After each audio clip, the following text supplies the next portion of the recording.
I've already hit start streaming. Let's do it. I said I already did. Hey, streamers. No, we're not. It's What? still, it takes like a second or two to go live. Oh no, we're live. Great. It just happened. I mean, Hi, everybody. that's just on that. I gotta share it on Facebook and Twitter. Which Let's you hate do it. when I do. No, I don't. But then you're always like, do it. No. Share it. No, I don't hate it. Share it, Sharon. How's everybody doing today? Hey, that's pretty Out there in good. the world. Main character of a story called Sharon. And then like I her wish friend you'd is always get- like, share it, Sharon. Mhm. Okay. Could you get to Sharon so we could? Could I get to Sharon? Yeah. Show? Would you call the show Share It, Sharon? Oh no. What? You're gonna be difficult. Why?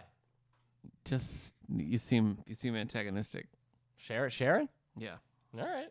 That doesn't seem that antagonistic. Okay. You vamp and I'll do this. That way we don't actually have to talk to each other. Cool. Well, I'll tell you what, friends. I finished Cube 2. If anybody's familiar with the Cube series, so far I've played Cube and Cube 2. It's similar, I feel like it's similar a little bit to Portal in that you're moving through these levels and you have to do, it's a puzzle-based game where you're doing kind of an elaborate series of little quests where you have to use, okay, I use this power, then I use this power to kind of make a pattern that makes it so you can progress throughout the levels. So I've been playing this for a while, and I really like it. And it's perfect because it's only a little spooky. There's no, like, dying. There's no, violence or anything like that. So my son can watch me play and, like, get into the puzzles and stuff. So I've really appreciated it. And I'm sad that it's done, but I kind of beat it in a marathon over this past weekend. And it was pretty good. You're not familiar with these games at all, right, Eric? That is correct. Okay. And then the new one is Portal Still Alive that I got in Xbox Gold. And I don't know if that's just a remix of the original Portal or if it's just the original Portal with the cute nickname. I don't know. Uh-huh. I think it's a redux. Is it? Slightly. I don't know. I haven't played it. Oh, okay. That's just an educated guess. I've never really played these games. Portal? Yeah, my friend had it like so many years ago. And while we were at his house, I think for a wedding, I played through a couple of levels, but I've never actually like sat down and played the game. So I'm looking forward to that. Still sharing, huh? Nice. Yeah, I got a lot to do here, man. I got to retweet from our actual thing. I got to put a little fun comment on it so it's not just a retweet. That would be fun. I'll say weird. Portal Still Alive is the port of the original Portal game on Xbox 360. So now we know. There you go. Now we know what it is. So I'm going to be starting that pretty soon. No, Dreamy. No more. No more. Oh, Sour Patch yogurt. I just don't. So gross. Why do they do everything cream-based? So gross. You know? Why are they doing ice pop? so? Yeah. Okay, an ice pop. I could see that, Sure, an ice pop. But Ice pop Sour Patch, that makes sense, yeah. if it's something creamy, it just doesn't. I don't like it at all. Sour Patch, like Gushers.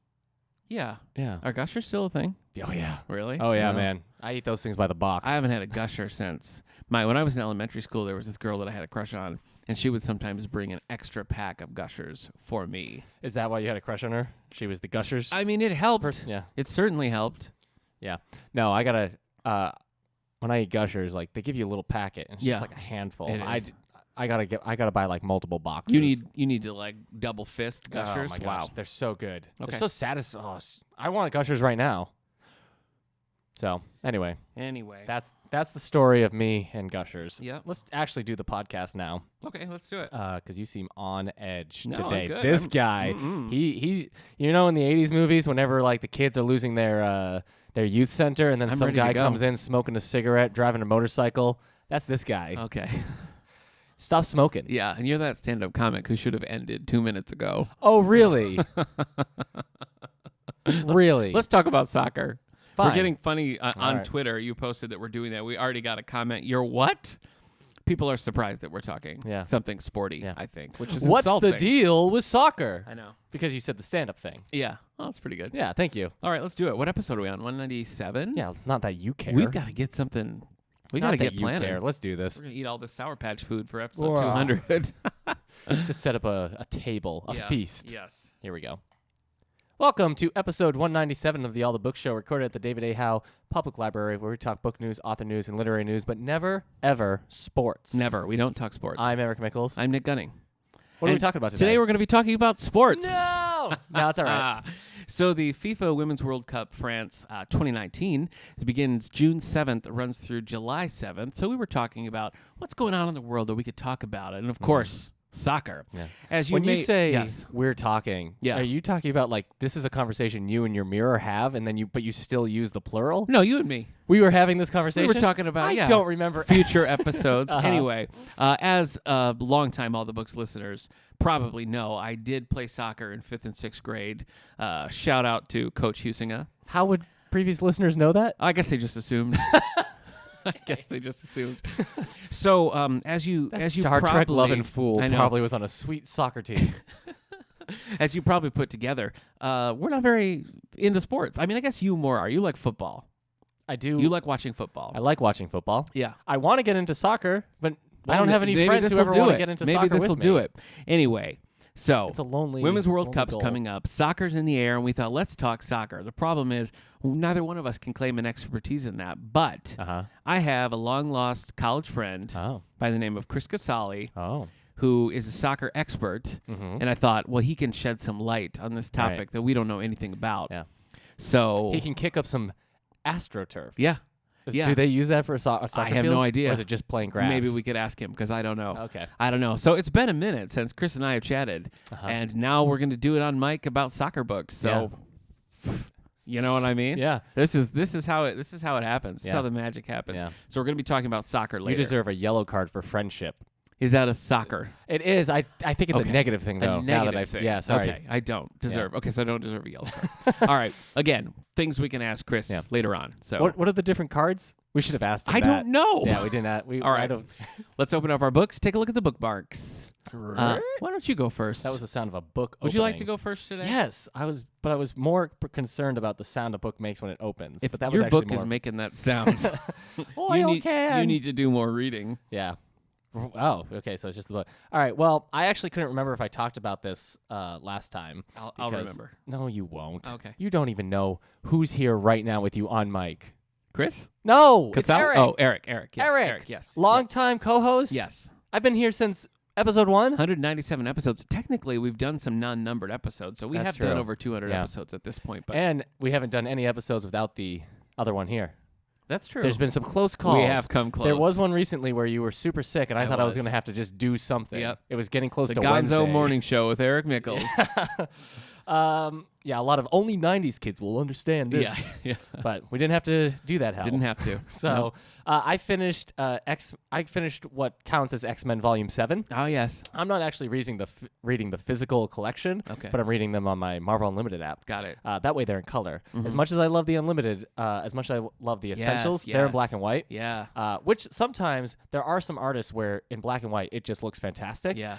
A couple of artists that came in later during the 80s for the X-Men, not such artists. Sometimes it's really hard to track Yeah. when you don't have the colors to kind of guide The you. sketchier But that's- the this artist is. Sorry. This is the reason why I switched from Essential Spider-Man to trying to get the Marvel Masterworks through Interlibrary loan. Same thing. I wanted to Okay. see that color pop.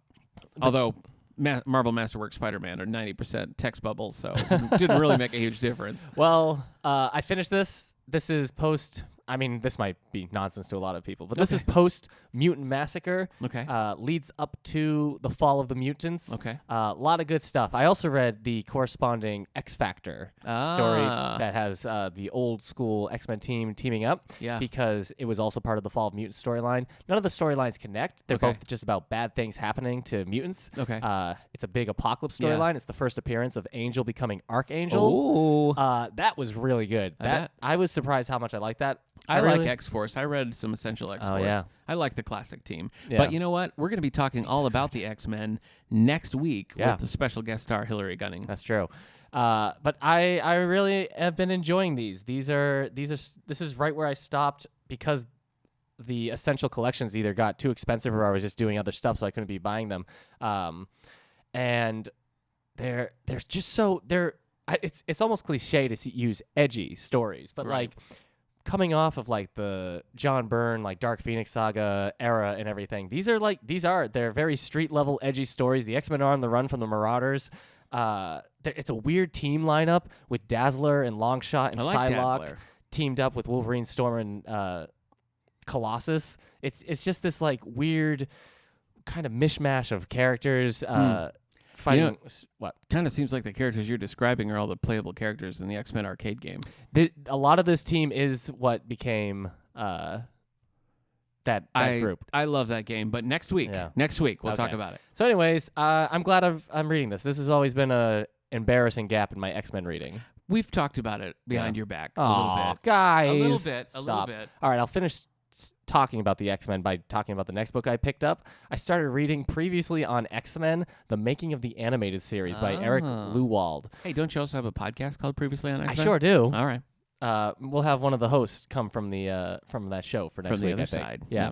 But it's fun. It's I think it's self-published. It has a textbook kind of feel to it. It's just about the creation and how Marvel or how television studios did not want the X-Men as a cartoon series because it kept being pitched as like adult characters with actual problems, and everybody was like, this sounds like a drama. This doesn't sound like it's going to get anybody. And it just didn't match with like the Transformers, G.I. Joe era of television. Those were adults. Yeah, but they weren't dealing with like my dad kicked me out of the house because I put my boyfriend in a coma. There were some through kissing. There were some interpersonal problems among the G.I. Joes, but nothing to the level you're describing. Yes. And so that was just... And certainly, I mean, again, we should talk about this next week, but when you compare it to the only other team thing going was Super Friends at the time, which was like, ha, ha, ha, let's fight, the end. Yeah. So it was a big deal, just getting it on TV. And the woman who was working at Fox and really like pushed this show happening, apparently she had to like stake her job on it because she believed it was going to be a good cartoon, and they were like, mm-mm. So she's like, oh, yeah? Wow. Well... My job's at risk now. All right. I also started reading Blue Mars, not that you care. Nick. I do care. Kim Stanley Robinson. Yeah. Yeah. Did you say Swiss Family Robinson? I did not. Oh, I said okay. Kim Stanley Robinson. You're right then. I don't care. Blue I'm just going to take my earphones off while you do all this. Blue Mars. Really? No. Oh, okay. No, I am interested in this series, actually. Really? Yeah. A whole family washes up on a shore. Just have to make a go of it. I can't handle this. I'm getting emotional whiplash. I'm sorry. Listen. Uh-huh. I am interested in Kim Stanley Mars series. You said Kim Stanley Mars. Oh, you're a monster. Sorry. Kim Stanley. Swiss Family. Kim Stanley. Swiss Miss. I'm just going to fade into darkness now. Yep. As missed. Yeah. Kim Stanley Robinson's Blue Mars. King Stanhope Washington. It's the third book in the Red Mars series. So Red Mars, Green Mars, Blue Mars. I don't know how the colors are changing that way, but...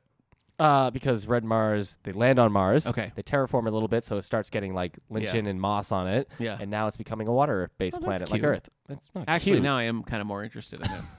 Yeah.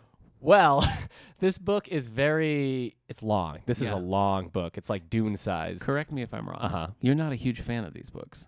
I'm not. They're interesting. The ideas in there are cool. The world building is cool. All these concepts are cool. The characters are the most unlikable characters you'll ever. I just want. Interesting. So it's no Battlefield Earth. Is what you're saying. It opened up with a character who's been there since the beginning, and I just want them to die. I keep waiting. I'm like, please, Kim Stanley Robinson, kill this character. Just have something fall on them, crush them. I want them to be crushed in a way that it's slow, and they have to slowly realize that they were wrong the whole time. And right when they say, wait, I was wrong, then they die. That's how much I hate this character. You probably want to talk about that with a professional. You. Not a professional librarian, no. A professional medical, psychological, psychiatric. Yes, I do hate these. The characters make it a chore, and I don't know if I should read his other books because there are some other books. He's a man. So Kim Stanley Robinson has the book 20, oh boy, what was it? 21, no, 2104, you're a monster. Oh, yeah, I remember. The New York underwater book. I wanted to read that, but if it's the same type of character writing, I just can't do it. Well, it's unlikely that he will have changed how he writes characters, right? I mean, that's kind of fundamental. People change. He is a man, by the way. Maybe he had a divorce. I've spent my life thinking Kim Stanley Robinson was a woman. Maybe he had a divorce after writing these books, and it changed how he writes characters. Wow. So okay. Michael Crichton had like 5 divorces. I don't think you need to. Do that. But you can revisit our Michael Crichton episodes back on SoundCloud.com/allthebooks. We didn't talk about his divorces back then. We didn't. No, we didn't talk about his married life. The next one will be Michael Crichton on a personal level. Yes. Yeah. I finished Umbrella Academy 2 or Dallas as it's called. It was good. These are very standalone. I mean, it continues threads from the first book, but it's a different story in this. But now I can watch the show. That's fun. The 3rd volume comes out in September. He's Fun been writing fact. these since like 2003 or I something. met Gerard Way at a conference once. Met him or a few saw years him? back. Well, I mean, said hello. Did you shake hands? Yeah, I don't remember. Did you tell him you didn't like his music? No, Oh, I don't really know his music. My Chemical Romance. I had I read. think. I had read his Doom Patrol run. I don't really like. Have you it. listened to Black Parade? I think that's No, him. There's I like haven't. "The sunset, No. no, No, parade." sorry. That's a bad. Anyway, this impression is of that song. Umbrella Academy, and we'll have the whole series here in the collection. We do. So you can watch it. Oh, where is it? Netflix? Oh, I see what's happening. Yes, the show's on Netflix, Yeah. but we have the 2 volumes of the graphic novels. Yeah. in So there. if you want to read the graphic novels before you watch the show, just come here to the David A. Howe Yeah. Public Library. or if you watch the show, now you're going to read the comics. Either way. I also saw Godzilla, but not Godzuki. No, poor Godzuki. Yeah. I also saw Godzilla. Godzuki? No, just the regular just Godzilla. Okay, yeah. With a Kyle Chandler getting a check performance. And Bradley Whitford, you like Yeah, him? Bradley Whitford. I actually, if anybody came out of that looking good, I think it was Bradley Whitford. He was playing such a weirdo He was. character He had that I was not expecting from Yeah, him. Brad Whitford, of course, from things like The West Wing, Studio 60, and Yeah. other things. Get that were Out not- recently for Get me. Out. That's right. There you go. Yeah. Get Out. No, please get out. Oh, Sorry. yeah. So this is Godzilla King of Monsters, technically a sequel to Yeah. the 2014 Godzilla film. Yep. Nick hadn't seen the 2014 Godzilla Did film. not so know that they were connected. Yes, That they was are. a real surprise to me. It's also connected to the Kong Skull well, Island that movie I knew. just came. That I knew. Well, if you didn't know, you would know after seeing this movie. Yeah. They had a lot of footage of Kong Skull Island. yeah, but you might not. I guess they say Skull Island specifically in there yeah. at one point. I Yeah. didn't see Tom Hiddleston anywhere, but No, well, that took place in the 70s. Well, so now they're like 40 years people older. who were from the 70s are still alive. Yeah, I know, but they Many also of look. them are. Tom Hiddleston Yeah. from the 70s Uh-huh. doesn't look like Tom still has. Oh, boy. You've never seen a computer. You don't know what they can do. You think they're gonna just they hired Tom Hiddleston Yeah, and age Brie them up. Larson and aged them up? Okay, I do think that. Yeah, that's the way to do it. Anyway, you were saying about this movie. Look, I like this movie. I'm glad you did. I didn't necessarily love it, and from the trailers, I thought maybe this was going to transform me. I thought the Eric Yeah. that you heard on last podcast would no longer be here after seeing this movie. I fervently prayed for that. but I thought I'd be here like, listen, my children, yeah. Godzilla King of the You know, Monsters.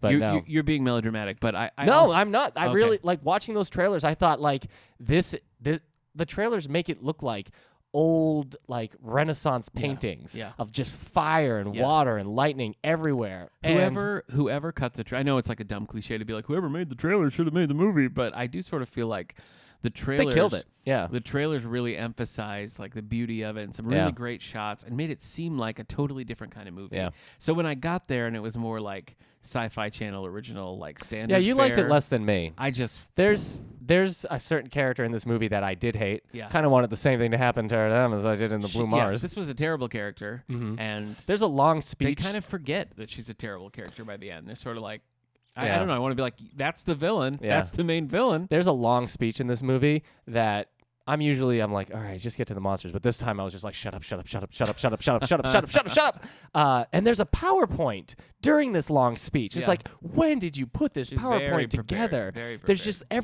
everything they say is attached to the image. They're like, Yeah. our seas are rising. It's like, click. Yeah. It's like you had this I guess maybe they'd have it planned if they were going to tell everybody. I guess- But then their plan, Yeah. the villains' plans are to have the monsters destroy everything. But then it turns out the monsters are destroying everything the wrong way. And then they're like, what did we do? It's like, shut up. Now I have a question for you. Okay. The image that you're showing on the stream is of the movie novelization. Yes. Does that mean we're going to get this in the collection? So Men in Black Yeah. and Godzilla have adult novelizations coming. And I know you're big into your You know what? novelizations. I love novelizations. I don't want to read the novels of either of those movies, but I almost feel like I have to just so they You've know. read the Battleship novelization when you won't read a Godzilla novelization? Yeah. You should probably read the 2014 novelization then. Is there one? I don't know. I guess I should. The first movie did scale pretty well, but I stand by that it was a boring piece of crap. Huh. So Bold. And you also saw Aladdin, which you I didn't like. didn't like. So No. we had opposite To each their own. experiences. Opposite experiences. This isn't a thing where I can be like, I'm a bigger fan than Nick. Like, we're both very big Aladdin fans. Okay. All right. Okay, Nick. All right.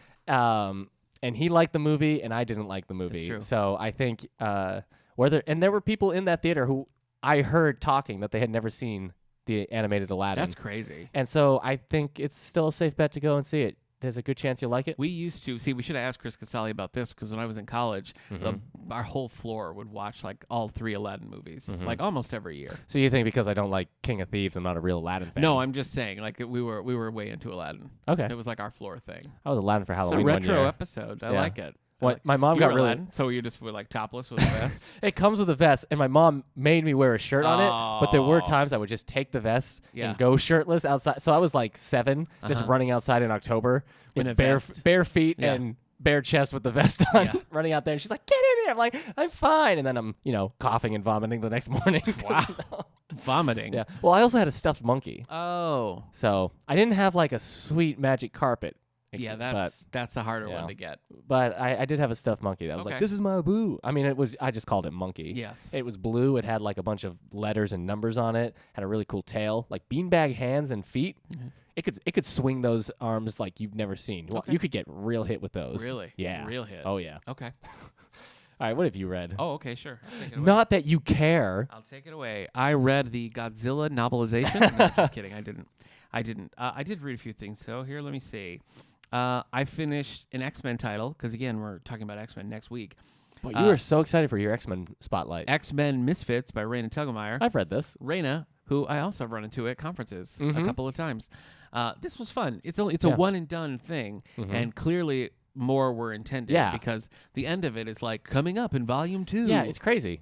And there's just no volume 2. So I don't know why it didn't happen. We'll have to figure this out before next week. Yeah. But I liked it. I thought it did a good job of taking the X-Men characters in the universe and transporting into a different genre and style.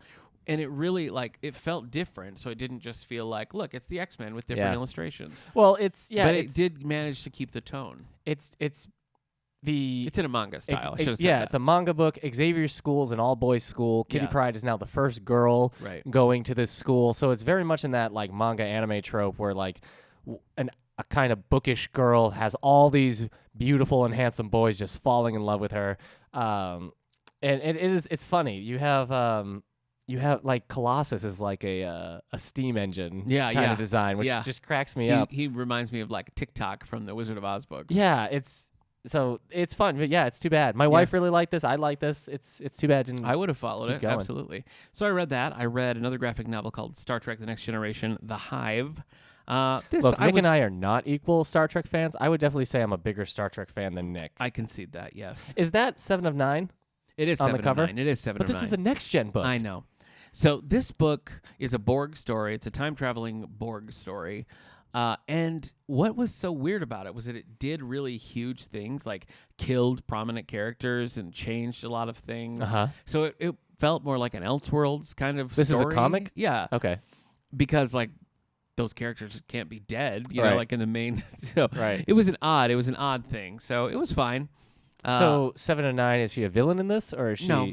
So the time travel gets her from Voyager here.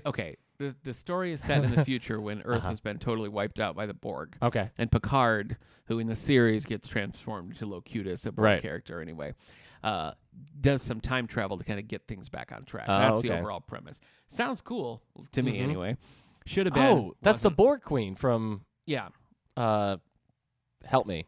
First Contact. Yeah. So this book is just pulling out all the greatest doing whatever Borg it hits. wants. Yeah, she's doing whatever it wants. Does lore show up? No lore. What? Then let's see what else. Oh, I read Veronica Mars' Mr. Kiss and Tell. You finished it. I finished it. Yes, all right. I Are did. you going to read and tell? So the first one of these, $1 Million Tan Line, I think it was called. Ooh. I loved. I thought it was really good. Nailed the characters. The story was good. Mystery was compelling. This one, less so. It felt, I guess it felt kind of like a bad episode of the TV show, which is not what you want. But it was so reliant on callbacks to past episodes or the movie or even the first book that it was like, okay, but can we focus on this story? Yes, I remember that episode too. So it was really bogged down with its own history, and it wasn't a very long book anyway. And so it just the central mystery was not engaging and was solved basically. There was no misdirections or leads. Right. Really, it was just kind of here's the solution. The end. Okay, sorry, man. Didn't like that so much, but this was the last Veronica Mars thing before the new series, which is starting next month on Hulu. So I of course watched the original series, watched the movie, then these two books, $1 Million Tan Line and Mr. Kiss and Tell. take place after the reboot movie, and the creator and everybody has said that these books matter, that they're canon, that it's part of things going forward. Right. Things that happen in the books will be reflected in the new series and all that stuff. So if you're a Time Veronica will Mars see, yeah. fan, you'll probably be fine to just watch the new series. But if you want to dig in, it's just a 2-book series. We have them here. We can send them wherever your library is. So check them out if you're interested. All right, that was Veronica Blue Mars. Hey, yeah, by Kim Stanley Robinson. Yep. And that's all that I read. I'm currently reading Master and Commander. No, Master. Somebody just checked out Master and Commander. Master and Apprentice. Oh, really? Good for Russell Crowe. I know. By Claudia Gray. This is Qui-Gon Obi-Wan Kenobi. Are you reading it or listening to it? A little bit of both. Oh. The audiobook, though, I will say, what I've listened to in the audiobook, we have the CD, and it's also on Overdrive and Livy. The guy doing the narration, his Liam Neeson is flawless. You absolutely cannot tell. Yeah, that's pretty good. If you told me that Liam Neeson just went in and recorded that dialogue, I wouldn't even bat an eye. I'd be like, yeah, of course he did. Yeah, you had me listen to a little bit of it. His Obi-Wan's a little too light. It sounds like he's getting it. Yeah. Like he's capturing the feel. It's Yeah. not a perfect. But I you're think the right. Qui-Gon side by side, Oh, you yeah. would not be able to It's tell crazy. them apart. It's weird. But yeah, my wife listened to all of this and Yeah. she loved it. Because you get sound effects too, sound yeah, effects you and do music. sound effects and music. So that's cool. Yep. Yeah, I'm reading this in a book club with some friends, and so far everybody's loving it, loving the audiobook. How do you like Master and Commander with Russell Crowe? I've never seen it. Really? Yeah. You'd like it. Not a Russell Crowe fan. So You'd like the movie though. Okay. It's old timey. Wow. Bold statement. Let's see. So I'm reading Master and Apprentice, and then I'm reading a Star Trek graphic novel called Star Trek Starfleet Academy. Mm-hmm. And that's it for me, How's reading it? wise. It's okay.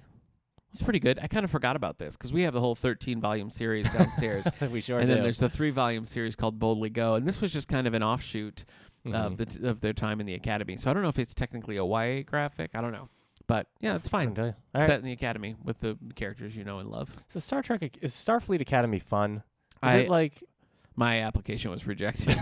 So But I mean, like, whenever they show Starfleet Academy, does Yeah. it seem like how we see other like genre schools where it's like, oh, I wish that was real? it seems serious, seems busy. I ultimately was glad that I was rejected because they don't have a soccer team. And Oh, all right. I'm yeah. so into soccer. Yeah. And again, 5th and 6th Yeah. grade with soccer. Well, you know was- what? Soccer is really just an Earth sport. Flugurgurgle is much more of a like galaxy Yes. sport. So yeah. that I makes actually more lettered sense. in that. I lettered in Flurgurgle at high school. Yeah, That's I did. good. I did. Also, Coach Husinger coached that as well. So, hey, Coach. Coach Flugurgurgle? Yeah. Oh, He nice. coached Flurgurgle. Yeah. Yeah. I can't keep track of the rules in that though. No. It's hard. Well, they're always changing. They're Yeah. always changing depending on the color card that's Yeah. shown. Yeah, that's Flugurgurgle again. Yeah, everyone. classic We're not talking Flurgurgle. soccer. Everybody knows. Yep. So Yep. Earth needs to get over itself Yeah. and join the greater. Join the Flurgurgle. Gurgle. Yeah. All right, you want to talk? How many times are you supposed to say gurgle in that game? Gurgle. You can say it once, Okay. and they know what you're talking about. Yeah. But I think you're just supposed to keep going until the Okay. other party politely interrupts you. I think if you say gurgle in there, gurgle an even number of times, it's a Mhm. mixed doubles situation, That's like in true. tennis. Yeah. Like in tennis. Yeah. But anyway, So that's it for me and my bookmark. okay. You want to talk the New York Times bestsellers list? I sure do. Tell Well, me I got a little what's twist. going on. I got a little twist. We're gonna do the young adult. Ay. You just turned into Data from Oh, Power Rangers? No. What'd I say? You said Data. It's Alpha from Oh, Power Alpha, Rangers. yeah. Oh my gosh. Yep. Somebody doesn't like Power Rangers over Darn here. it. You don't even know the Power Rangers. Don't say that. Eric loves Tommy. He's Tommy's No, I'm favorite. not. Yes. Tommy showed up Yeah. and just started messing things up Yep. for everybody. Made everything good. Nobody needed that. Everybody like, needed bad boy Tommy. routine. Eric that loves Nick Tommy. Gunning routine now that we call it. Oh, your insult to me is that I'm the Tommy, the heartthrob that everybody loved. He's not the heartthrob. Okay.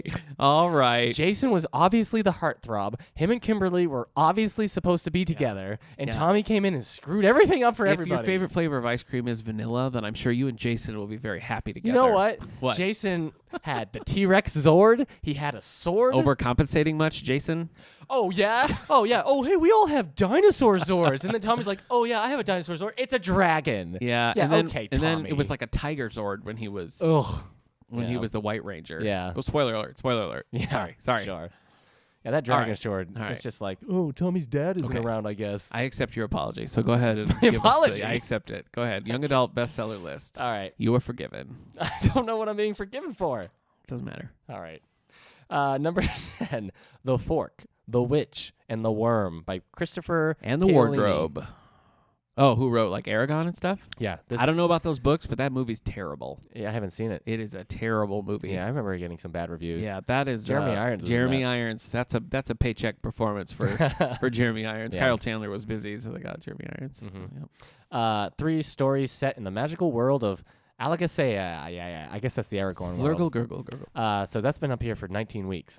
Boy. Yeah, I've never read those. Those books are still get checked out. I think they're much past their prime, Mhm. obviously in terms of interest, but there are still kids who come in and Yeah. want to You read got it for the the latest first time. Aragorn book? Yeah, that Like poor that. kid. Yeah, that poor kid. Yeah. Number 9, 2 weeks on this list, Stepsister by Jennifer Donnelly. The ugly stepsister Isabel's story is told in this twist on Cinderella. You read that like Christopher Walken over there. Did I? A little bit. All right. All right, so it's about Stepsister. I thought the fairy tale bubble Yeah, I had did burst. too. But This here is it a is. little late. Yeah. But I guess it's on the New York Times bestseller list. Yeah, but it's only been here for 2 weeks. Jennifer Donnelly's a name, Yeah. so maybe this won't stay here that long. Whoa! The gauntlet has been thrown by the Red Ranger. Look out! Okay. Look If the out. Red Ranger threw the gauntlet, you better run. Yeah, classic Billy over here. His color is red. Yeah, That's but the best color. You're the Blue Ranger on a good day. I'm not. You're the Blue Ranger on a good day. You know what one of Billy's episodes was about? What? He got a B minus, Wow. and like Bulk and Skull were like, you know what B stands for, Billy? Bad. And Billy was like, no. oh no, what if it does? Yeah, classic Billy. And that's what he had to learn, that it's okay to get a B plus or Yeah. something. It's like, shut up, Yeah, Billy. yeah. Meanwhile, Jason's out there lifting weights, and Kimberly's like, oh, I don't care, because Tommy's here. Tommy's here. Yep. Tommy doesn't care about rules. He's No. always late for Yeah, class. he sure is. Tommy don't make Had that long hair. Forget about it.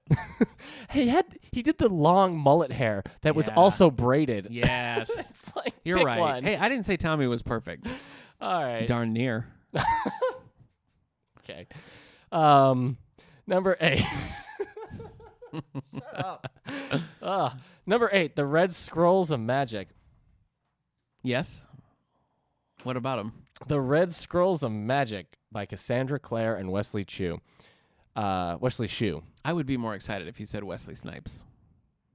Magnus and Alec must track down the Crimson Hand cult. I don't understand how Cassandra Clare is still killing it. I don't either. I had actually thought about moving, and I didn't, so everybody calm down. Just relax, everyone. Calm down. Everyone relax. But I had thought about moving Cassandra Clare's young adult books to the adult section, because the only people I see check them out anymore are adults. Yeah. And I was just like, I guess the fan base just grew up and then was never replaced, Yeah. it seems like. Well, listen, these books, like anytime I work in the youth desk and we get a question about these, and you're right, it's less and less, but when we used to, it was like, oh no, that's book 2 of the first series, offshoot, second part. And it's just like, It's nonsense. it's impossible to follow. Yeah, you have to be a absolutely. devotee to follow these things. Yep. So, well, And you're talking to a guy who can understand the Beatles discography, and I can't figure out which Cassandra Clare book to read next. number 7.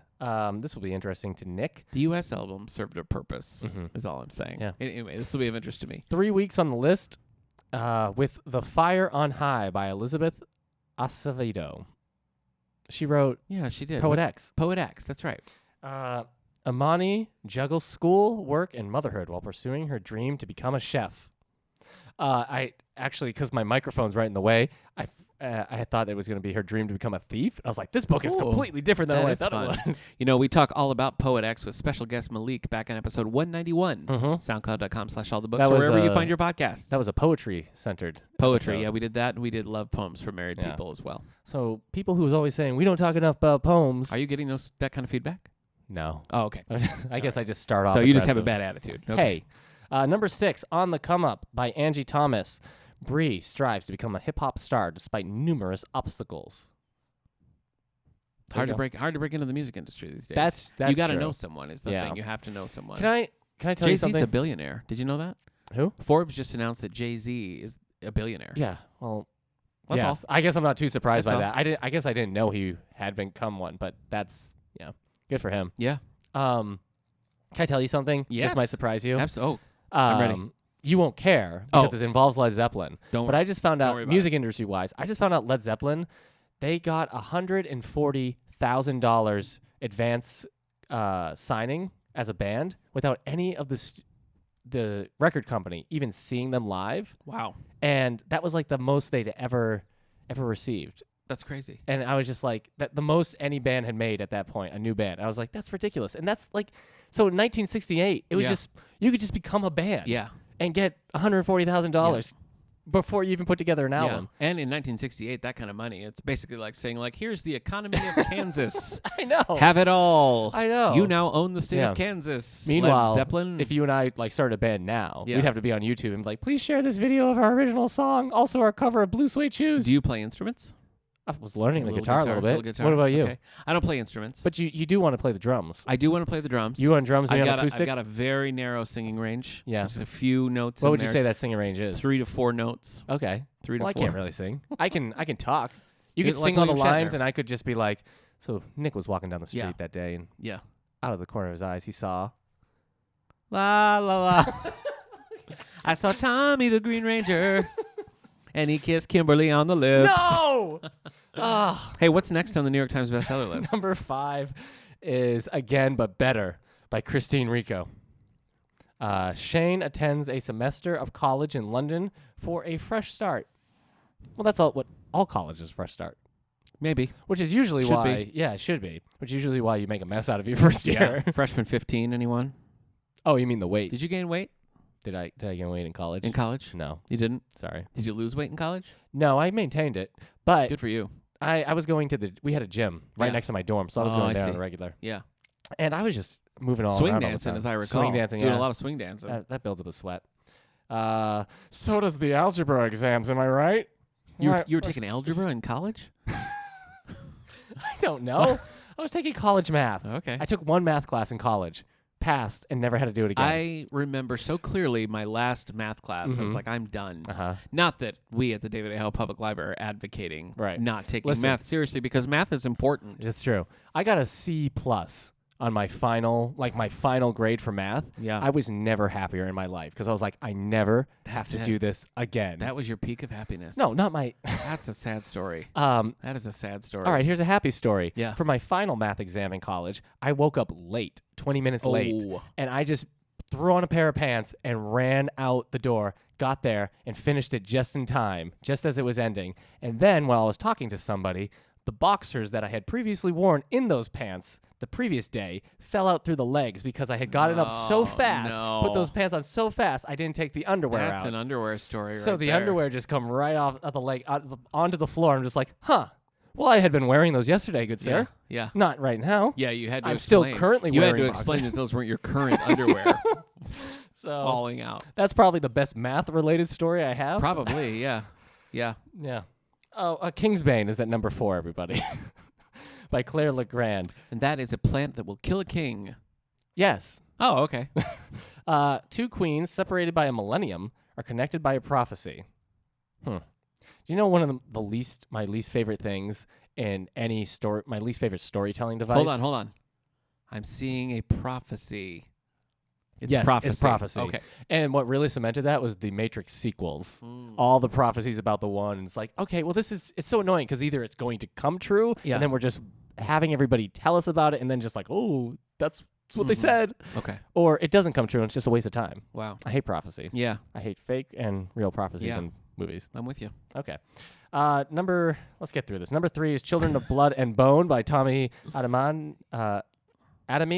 Zeely fights to restore magic to the land of Orishia. This is getting a sequel very soon. Okay.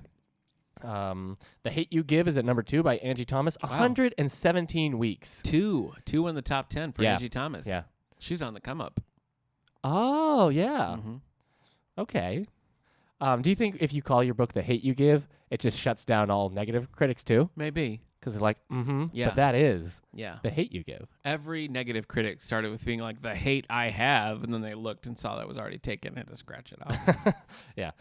Number 1 is 5 Feet Apart by Rachel Lippincott and Mike Dowtry and Thomas. Okay, Nick is putting his hand right next to mine. No, I'm It's trying. not 5 feet. It's like 2 inches away. Yeah, you're right. Stella and Will are in love, but they can't get Stella! within. They can't get within 5 2 inches. feet 5 feet of each other. 5 feet. So this got that movie with Cole Sprouse. Yeah, Jughead. Where they have a 5 feet apart. Right, they're sick, and so if they get too close, it's fatal. Yeah, so destroys they're the in world. love. I don't think the movie did like gangbusters in terms of box office numbers. I don't think so either. But this book has done pretty well. We got the movie covered in time for it as well, and that has also checked out. Great. So I guess I don't know how these like young adult movies, they keep happening, not making tons of money, but then the books do well. Are people just not going to the theaters? Maybe just waiting until they're streaming. Or There you whatever? go. Yep. Nick figured it out. Hey. Yep. You know Netflix what I call that? and read. Prophecy. No. Was that number 1? Yeah, that was number 1. Okay. But you know what? In another way, you're number 1. You know what? Now that we're doing all these sports-themed episodes, Okay. we're going to need a sports theme. All these sports themes episodes. All of these sports-themed So episodes. you're saying after this specific, yeah, our first sports theme episode, our future sports-themed we're episodes. gonna find people who've read baseball books, Yes. football books, Yes. golf books. Have I read any of the? That YA book I brought to the table that one time was the Mike book. That was a tennis book. Mike Lupica. You know what? No, not what did you just say? You bring a lot to the table. That was pure nonsense. Sorry. All right. So Mike we don't. Lepeque? Who is that? That's an author. No, but the book was called Mike. Remember, Mike has the Oh. imaginary heckler or fan. Yes, I remember now. Heckler or fan. Those are two different I things. know the one you mean. We have a series. We have a series by that author Okay. Hey, that are all sports themed. So it actually. okay. Look at that. I mean, that's a pretty good segue right there, because we're going to be talking about sports books. Because as we were going through this, talking about it, like we didn't really. I've seen some soccer movies. I guess I've seen soccer movies. Yes. As a child, I saw Ladybugs with Rodney Dangerfield, where he's like, "You're gonna come play on a girls' team," you know. Yeah, the cover says, "Getting respect is one big goal." Okay, that did it for you. So it's Rodney Dangerfield, Yep. the mom from Mr. Belvedere, and Okay. Jonathan Brandis, and Right. he makes Jonathan Brandis dress like a girl and play soccer on the girls' soccer team. Mm-hmm. That's it. There you go. I've seen that. Yeah. I've seen Kicking and Screaming with Will Ferrell. yeah. I like Is Kicking that a and Screaming. Is like soccer a big deal in that? It's all about soccer. He's like a soccer coach. Right. But I Yeah. guess I just assumed like maybe soccer wasn't really the show in that one. No, it's mostly like, I mean, it's like kids soccer. He's like Okay. coaching a kids soccer team, but it's all soccer. That's Do you pretty like fun. it? Yeah, it's a good I've time. never seen that one. That's a good time. What They're about the you? Tigers? Yeah, Is Leah Remini in that? She sure should be. I can't remember. Okay. What about you? Soccer movies?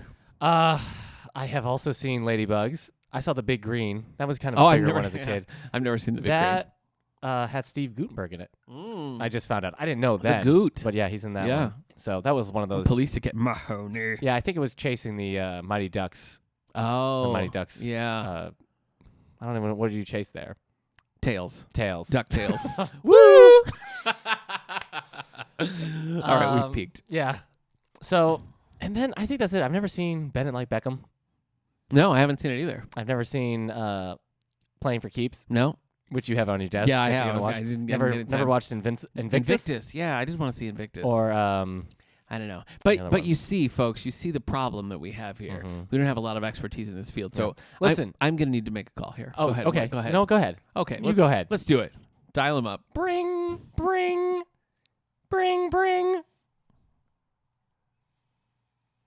Hold on, everybody. On the podcast, this is going to seem seamless. It's going to be so natural. You're not going to know what happened, but on the podcast, heck yes. So listen.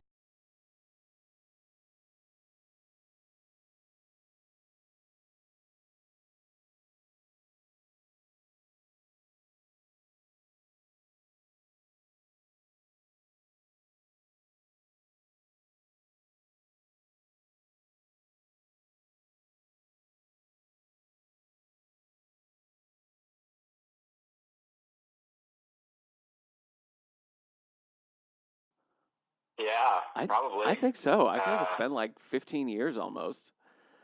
Didn't you graduate like a year ahead of me or I something? graduated in 05. Yeah, I was 06. Yeah, So yeah. So right there. 05 is probably the last. Well, because you were around. I weren't was. you, in Yeah, I 06? was. Yeah, my wife was still in school, so I was right there. So I'm sure we So, crossed paths. 13 And, years.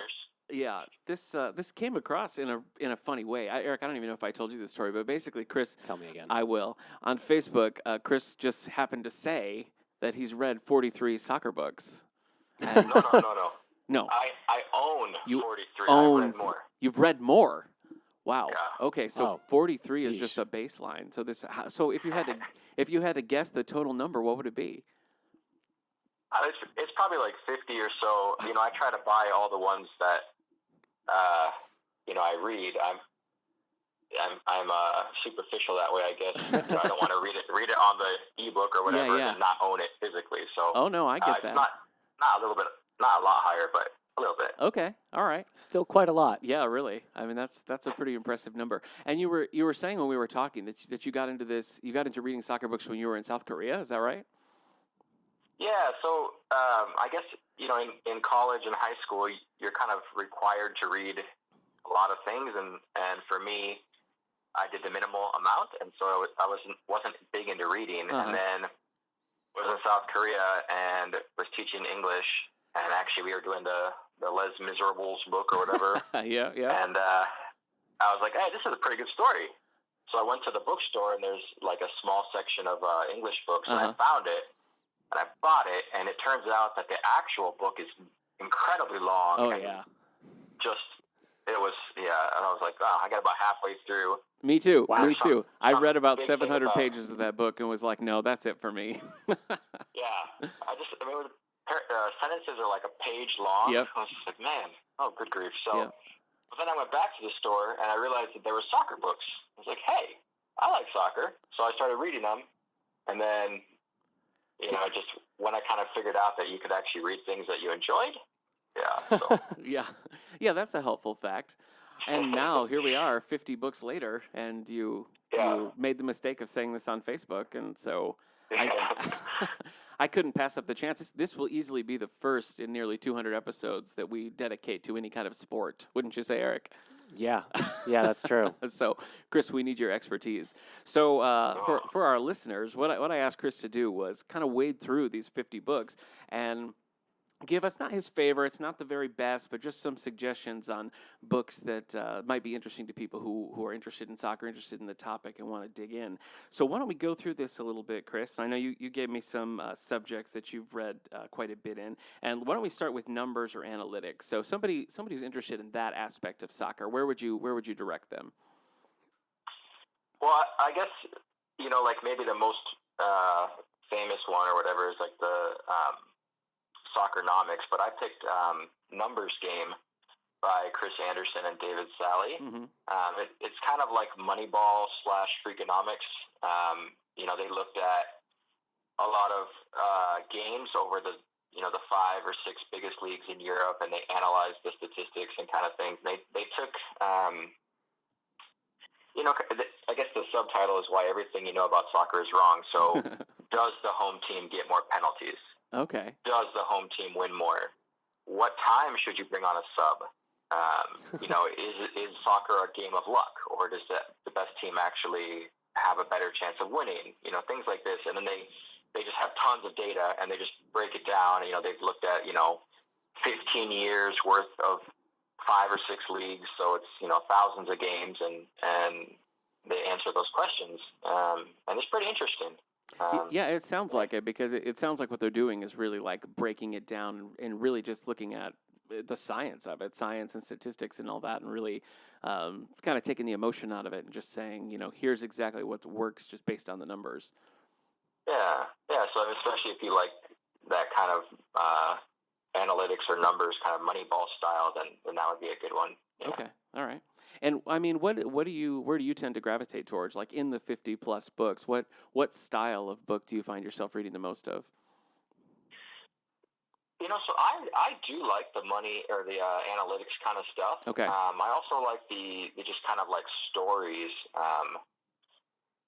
Because I think people are mildly familiar with Lionel Messi or Cristiano Ronaldo or the Premier League or something, but there's a lot of stories, and I'll talk about 1 or 2 of the books later, of just like kind of average people and soccer stuff. Mm-hmm. And that's my life. Obviously, I'm not a Premier League soccer star or anything, so You're not. I can more relate to those kind of stories, and it's just those are the ones I kind of like the most. But Okay. the number stuff is quite fascinating too. Okay. So the one that topped your list here was The Numbers Game by Chris Anderson and David Sally, but you also mentioned Money in Soccer, Soccernomics and Soccermatics, right? Those were kind of your tops.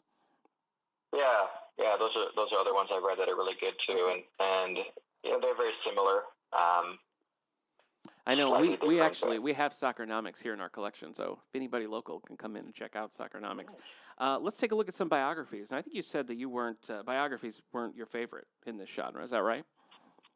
Yeah, and I guess it's just because I haven't really read a lot of them. I think one or two of the first ones I picked up tended to not be very good. Okay. And so I've just kind of stayed away from them a little bit. Like I'll read a book called like The Managers, and it's not about one manager. It's about 5 or 6, and they talk about different, what's your philosophy to training or something, and they'll kind of interview each of them, and so you get a broader perspective. And so the one I picked was Jose Moreno, the special one, The Secret World of Jose Moreno. And he's one of the best coaches in the world. People may argue that he's losing a little bit of his step, but he used to coach Chelsea, and that's my team. So, I was familiar with him, and he's very much of a love him or hate him kind of coach. Oh, okay. Like Sounds he like would Belichick. use the press conferences to attack referees or the Premier League itself, or the FA, the administration, or the other coaches and stuff. And so he was really good at getting the pressure off his team by making everybody talk about him or some other idea. Okay, so kind of a misdirect. Yeah, and he has like a rivalry with another famous coach, Pep Guardiola, and I think Jose's kind of one of those characters that's always trying to prove that he is the best and he is worthy of this, and so he puts a lot of pressure on him and doesn't always act the same as other coaches. So it was very interesting into kind of his insight. So anytime you have a book like this, it's about a polarizing figure. The book sort of has to come down on one side or the other. So does the book end up being pro or con? I think it's almost a little bit con. Really? It's almost kind of like Scathing. Yeah. that he is kind of I don't want to say whiny, but almost that he's kind of let that feud or whatever, that like personal quest kind of get the better of him potentially. Okay. Interesting.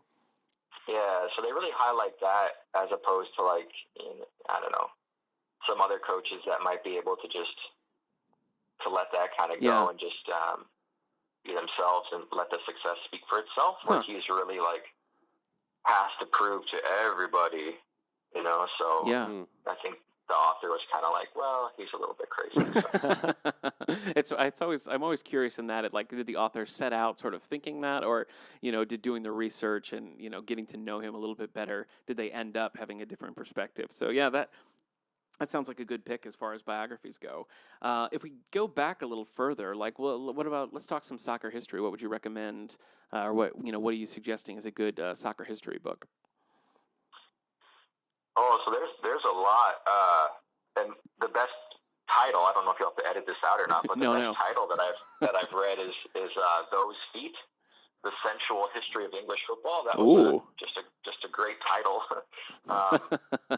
That'll move some books, absolutely. Yeah, you guys need to add that to your library. There you go. I agree. But I think I picked Brilliant Orange, which is about the neurotic genius of Dutch soccer. And I guess the reason I picked that one is that it's not just a history of soccer. It doesn't just go like 1919, this guy won the league, and 1920, this team. It also deals with kind of the culture and I guess the psyche of the Dutch people. And the Dutch were famous for creating a system called total football, where every player could kind of move into and play in different positions. So you might have a defender who gets the ball and he just takes off on up the field. And so then he becomes like an extra attacker, and he was comfortable and he could do that, and he was encouraged to do that. Interesting. And then if they turn the ball over or whatever, then, the midfielders would kind of drop back and defenders would go over. And so you had a lot of players it was not how it was done. Before that, if you were a defender, you never crossed the midfield line. You just went up to the midfield line. The same way youth soccer does these days. But and it kind of talks about that and how like the Dutch, so they thought about space differently because their country is different. It's actually below sea level, and it's so densely populated, and they have all those systems of dikes and levees to protect their country from the sea level. And so the author is claiming, because the people, the Dutch people are already thinking about life differently, it changes into every aspect. And he has some architecture in there and how their architecture is different and art is different. And then their football is different. Their soccer is different. So it was very good, not just history, but it also has some other aspects that people might find enjoyable too. Yeah, it sounds fascinating, a little complex. How did you happen to come across this book? So for a long time, sadly, soccer books were not easy to come by. And so it was kind of like whatever was in the store, especially in Korea, right? There were only so many English books, and then there were only so many sports books, and there were even fewer soccer books. So I think this one just happened to be one of the four, and I had read the other three, so I just grabbed this one. And now you can, we live in Washington State, so we go down to Portland, Oregon, and they have Powell Books there, which is awesome. And they have a ton, and Amazon has a ton of books and stuff. So the selections are better now. Oh, yeah. Yeah, I wish I would have known that. Eric and I were just in Seattle at the American Library Association conference just back in January. I wish I would have known you were there. Oh, yeah. We could have met up. Yeah. Well, if we talk every more than, every 13 years? I guess that's we might know this. That's true. That's true. All right. Well, let's talk tactics. Let's get into it. What do you suggest for somebody who's really interested in the tactics of the game? So I tried to pick one that is not 100% like soccer. So it's called the Messiah Method, and I think it has to do with Messiah College, I believe, is in Pennsylvania. I'm not sure. And they are like one of the most successful college teams across any NCAA division. I forget the exact statistics, but they have like a win percentage of like .922 or something, which is University of North Carolina is .82. They're the highest Division I winning percentage, and Messiah College has won, the men have won 8 of the 11 championships in like a 10-year span in the early 2000s, and the women are, similar. And so the author kind of breaks down what brings or what breeds that success, because you have teams all over that are trying to, it's harder to repeat a championship or to win a third championship in a row. And how do you keep that level of success? And the idea in this book is that they're not trying to win. They're trying to play the perfect game, which is nearly impossible. So there's always something to work on. So, we won, but we only completed 90% of our passes. So there's 10% of passes we can improve on. Or we only scored, we had 5 shots, we scored on 3 of them. That's great. Most teams would be quite happy with that, but we missed 2 of them. So what do we have to do? And then, it's broken down into different categories, which I think, if you're someone who's interested in coaching at any sport, any level, you should read this book. I mean, there's just a lot of great things in there, but it's not the X's and O's, so it's, when they have prospective freshmen come or prospective players come, the whole team meets them and the whole team gets some input because that player would potentially be part of the team next year. So is the team chemistry going to mesh? Oh, wow. They're very friendly. They all attend everybody's weddings and stuff like this, which, Interesting. A lot of sports teams are like that, but they focus on character development. And, Houghton College, being a Christian college and stuff, we had aspects of that. And a story in this book is that, I guess, a rival team, some of the girls were killed in a car crash, some of the soccer players. And so the Messiah College girls, they signed a banner and everything and sent it there. And this college said that they were I think it was maybe Taylor University in Indiana, but I'm not sure. Okay. That Messiah College was the only college, I guess, that had sent, or did something of that kind of condolences. So. Well, it's a classy, it's a kind and classy thing to do. So that's great. Yeah, and you would think that more people would kind of do that, but this kind of just reflects on the character of the players that are there, and how it builds a team, and stuff like that. So yeah, I really enjoyed that one. And it's not just the X's and O's, like I said. But, just kind of a coaching book. Like in your own experience, have you ever played or coached like using this Messiah method? Because it seems like, I don't know, it seems like it could be very effective, but it also seems like it could be a little discouraging. Like if your takeaway from victories is like, it was good, but it should have been better. It seems like that could be difficult as well. Yeah, so I actually read this book. I can't remember if it was during my last season coaching or at the end. Okay. Or after I'd finished coaching. So I didn't really get to implement some of the stuff. Okay. But I think if I were to go back and coach, I would try to build or start off using a lot of these ideas. I wouldn't be at a college level, so I wouldn't be bringing in freshmen or anything. Right. But, but the basic principles, sure. Yeah, they had a list of 10 or 12.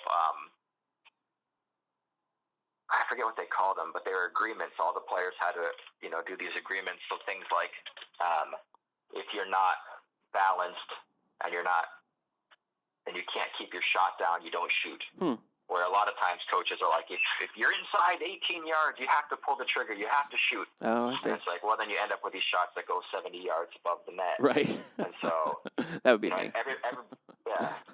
So everybody knows these things, and everybody talks about them. And if you don't do them, then you're yelled at, you're punished, whatever the thing is, right? So, and I think that, from myself coaching, that would be a good thing to kind of start implementing. Is okay. So we don't just shoot for the sake of it. Everyone kind of lives to these standards. Yeah, be more purposeful and everything. Yeah, that makes sense. Yeah. Well, finally, we'd ask for some ideas or suggestions you might have for things that are a little bit more just general interest. So if somebody, hasn't read 50 soccer books as you have, but somebody who has an interest in, might be interested in picking one up. What are some things that you might suggest that are maybe more approachable? Well, so one of the early books I read, and I actually kind of cheated and watched the movie before reading the book. We'll allow it. I know you were talking about movies, and this is a great soccer movie. I believe it's called Pelota, but the book is Finding the Game by Gwendolyn Oxenham. Okay. And she was, I guess, the youngest player in Division I when she started for Duke or something, or she was the youngest leading scorer. I don't know. She scored like a bunch of goals. Apparently she was a stud. And her boyfriend played at Notre Dame. And so, they have successful careers and they graduate, and he takes a job somewhere, and she's kind of, I guess she had a degree in English or something, but she's essentially around the apartment all day and is restless. So she comes up with this idea like, well, let's go travel the world and let's find pickup soccer. Let's not go to Barcelona and watch, Barcelona or Real Madrid or, these big, massive clubs, but let's just go find the pickup soccer. So they get funding and everything, and they set off, and there's someone with a camera, and they go to Brazil. They go to a bunch of other countries in South America. They go to Europe. They go to Jamaica, I believe. They go to Israel. They go to Iran. And so they're in a bunch of countries, and it's just, they would just be walking down the street or whatever, and there's 10 guys playing, so they would just kind of watch for a little bit and then hop in. Wow. And yeah, it was just really cool because you also get travel. Yeah. You get culture. When she's in Iran, the law is that women are not allowed to play sports or something, so she's not, there's a chapter in there where she's struggling with her boyfriend, like, should she even ask to play if he's opposed to it? But she's like, just kind of drawn in, and I won't tell you how it ends, so you'll have to read it. But it was a really cool story about soccer. But soccer is like almost not the main thing. Yeah. There's a lot of culture and travel in there, which is really, really cool. Yeah, it sounds like soccer is the thing that sort of drives the narrative forward, but maybe it's not like the primary point of the book. Yeah, that sounds interesting. So that's Finding the Game by Gwendolyn Oxenham. Is that right? Yeah, and so I think that people that just enjoy reading, especially if you have any interest in travel or cultures, would enjoy that one too. And then I'll mention two others. Okay. The Soccer Dad by W.D. Wetherell. I don't know. Apparently he's a famous, or not famous, but some sort of American author. Okay. Maybe you've heard of him. It's not familiar to me, but... Well, he writes other stuff too, but this one is like a memoir. His son is a soccer player, and so it's, I think it's his son's last season, the senior year of high school, and his dad, kind of writes about the away games and sitting with the fans, and, there's things in there about, as a dad where he would play soccer with his son, but then he talked about the point where his son became better than him. And, you have a child. I do. So you play games with them, and you sometimes let them win or whatever, and then he's very honest when it comes to that point where, like, he's like, I tried, and my son beat me. And at that point, like, there's a huge, well, not huge, but there's a shift in the dynamic, and you're like, oh, well, I'm no longer that, stud of a dad. Now my son is better, but. Well, my son has beat me at Uno, so I've had that humbling experience already. Well, my kids beat me at everything, no matter what I try, so it doesn't matter. All right, so that one was Soccer Dad, and then you had one more?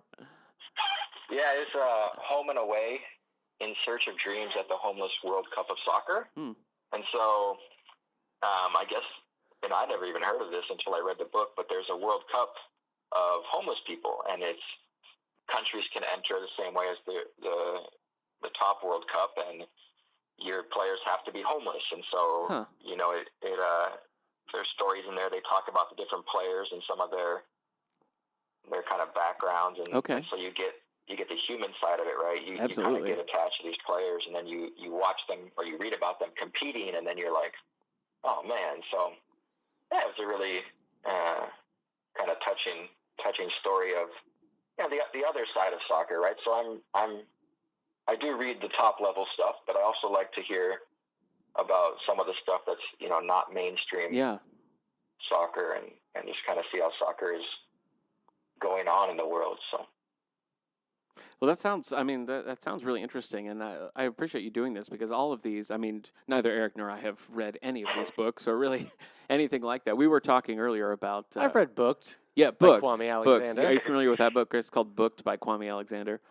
It's like a young adult book about a kid playing a little soccer. bit younger than that. Yeah. So that's about the only one that I've read. And I've always wanted to read Fever Pitch by Nick Hornby. Is that in one of your 50? So I have actually not read that one. It's just that there's a long list, and I just haven't got to it.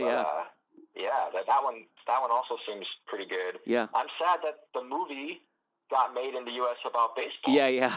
Well, it was a big day for us in Boston. Yeah, Jimmy Fallon and Well, maybe when we do this again in 15 years, we'll both have read Fever Pitch. We can do that. Well, Chris, thanks again for doing this. And I guess really this episode should serve as both a warning and a challenge to old friends of both me and Eric. If you post on social media about your prolific reading, you may just end up on a special episode of the All the Book Show podcast. Yeah. I was going to say that you guys must be pretty desperate for guests if you're taking me, but I did look through your list. You have over, close to 200 Yeah, podcasts. we're getting there. We're getting there. And I listened to one or two of them, and pretty good. Nice. Good for you guys. Hey, we'll take it. Now you've got about 194 other episodes to listen to. Now that we talked to Mike Nesmith, now we are a little. Yeah, that's true. Where do we go? Yeah, we talked to one of the monkeys, and it was like, well, let's talk to one of my old college friends. Yep. I guess that's the best. Yeah. And, I can speak to Chris's credit in this because when we were in college, he wore soccer jerseys almost all the time. So that's true. Yeah, so that proves it right Nick there. wore pocket protectors. Yeah, I did not wear pocket protectors. No, I did not. He trimmed his underwear so the wedgies wouldn't hurt as much. No, but though we did all stay up until at least 1 o'clock every night because UPN was airing reruns of Star Trek Voyager. So you're not far off. I remember your Star Trek stuff, and we played a Star Trek video game. Absolutely, Star Trek Elite Force. Yeah, we did. Pretty awful at that. We played that religiously. Yes, you sure were. All right. Well, hey, I'll let you go. This was great catching up, and we'll have to do it again sometime when we're not recording it. All right. Sounds good. Have a good day. Okay, you too. Bye.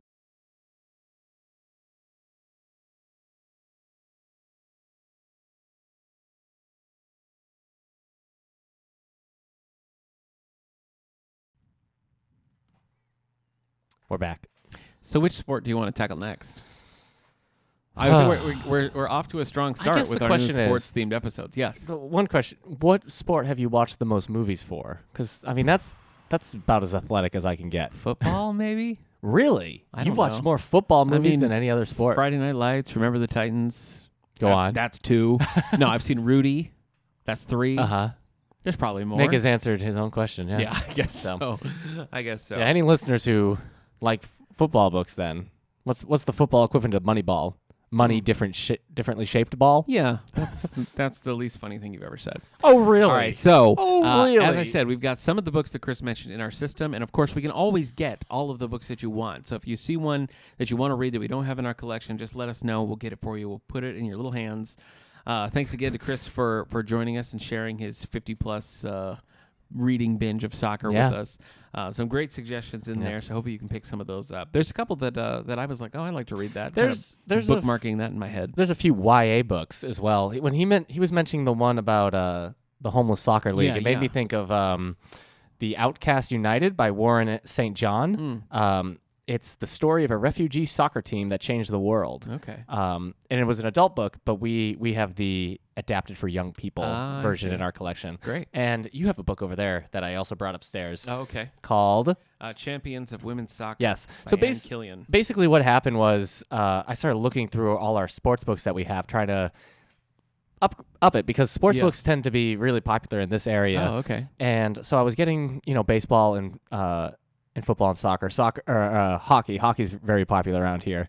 And I realized we just didn't have any soccer books, not any that have been printed in the past 20 years. So I got a whole bunch, not just those two, but a whole bunch of everything you need to know about soccer, Right. soccer for kids and all this stuff. So there's a lot out there. And once I started putting them on the shelves, they were really popular. So I guess we have a bigger soccer fan base in this area than maybe we had thought. So. Yeah. Interesting. Well, just a reminder, the Women's World Cup is going to be running all throughout June. You can find more information about that at FIFA.com, FIFA.com. This episode has been brought to you by the Women's World Cup and Pepsi. Really? No. I don't think you can claim a sponsor that didn't No, sponsor us. So. Pepsi has nothing to do with us. No, you're right. But that's fine. We have nothing to do with them. Yeah. Actually, I just had a Pepsi for lunch. I know you did. So delicious. Okay, but now you're just giving them a free ad. I don't think you should. Darn it. All right, library news. The book club is currently reading Leviathan Wakes, and then we're going to move on to our YA for Adult book club, which we're doing, what's it called? The Loneliest Girl in the Universe. Don't ask me the author's name. Loneliest Girl in the Universe. So that's what book clubs are going on. We've got the Young Sisters coming back for a concert on June 13th. We've got a Grant, Ulysses S. Grant impersonator coming to do an what? What? Yeah. We have someone who comes in character as Ulysses S. Grant and does a whole presentation as Grant. He's very good. So he does just it- gets does it up all there the and is like, "Hey, how's it going? I'm Ulysses S. Grant." I don't think that's what Grant sounds like, but yeah, that's the basic idea. So that's on June 18th. And then after that, Music on the Lawn is going to be rolling all throughout the summer. So you got Music on the Lawn. Tuesdays on the Terrace, where we serve lunch every Tuesday on the back terrace, is starting in July. The book sale's coming. Summer reading program's coming the end of June. Things are about to get cracking here at the David A. Howe Public Library. Release the things that are about to get cracking. Release the Kraken, sure. So anyway, I think that's going to do it. Anything you want to mention in particular?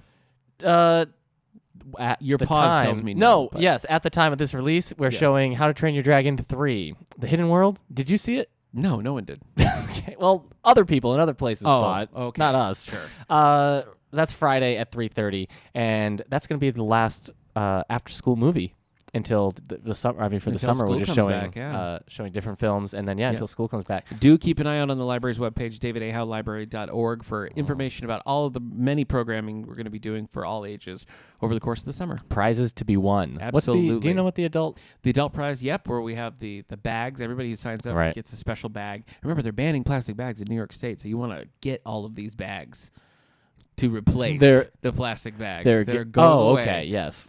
And so also... the grand prize is going to be a new Nook tablet. Oh. It's pretty exciting. Yeah. We've done that just about every year, and there's always we have people who really want it. So Yeah. this will be the year. This could be the year for you. The Sign Teen up Summer for Reading. the Adult Summer Reading Program. Teen Summer Reading Grand Prize. 2 winners are going to get a telescope. I know, that's exciting. A lot of great teen prizes this year. Thank you. Yeah, you're welcome. I handpicked them. I think they're very good. Yeah, people will be interested. All right, so that's all coming up. I think that's going to do it for this week. Yeah. Oh, you still need to get me your signed photo for the other, the second place I prize. sign it. Yeah, I sign it's, it It's your myself. photo and you need to sign the Wow. autograph. Thank you. So it says director of the library, Yes. and then whoever gets second place gets that photo. That's a hot item. Absolutely. Absolutely. All right. Well, thanks everybody for tuning in. Thanks to my pal Chris Casali for sharing his soccer knowledge with Yes, us. thank you. And we will see you next time. Or shall we? No, we will. We'll do it. Yeah, Next we'll week be we're here talking next time. X-Men, remember? X-Men. I forgot to tell people to rate and review the podcast. We'll tell them that next time. Okay. Good idea. So maybe I'll start writing down a thing. A little script? A little script so Oh, that we that's remember fun. what to say at the end of I that. can do it in character. Like what character? I don't know. I don't know. Okay. You could maybe be Dracula. Oh, It could be remember to rate and subscribe. or Blah. Count Dracula, the vampire. Shut up. All right. Bye, everybody. Okay. Bye.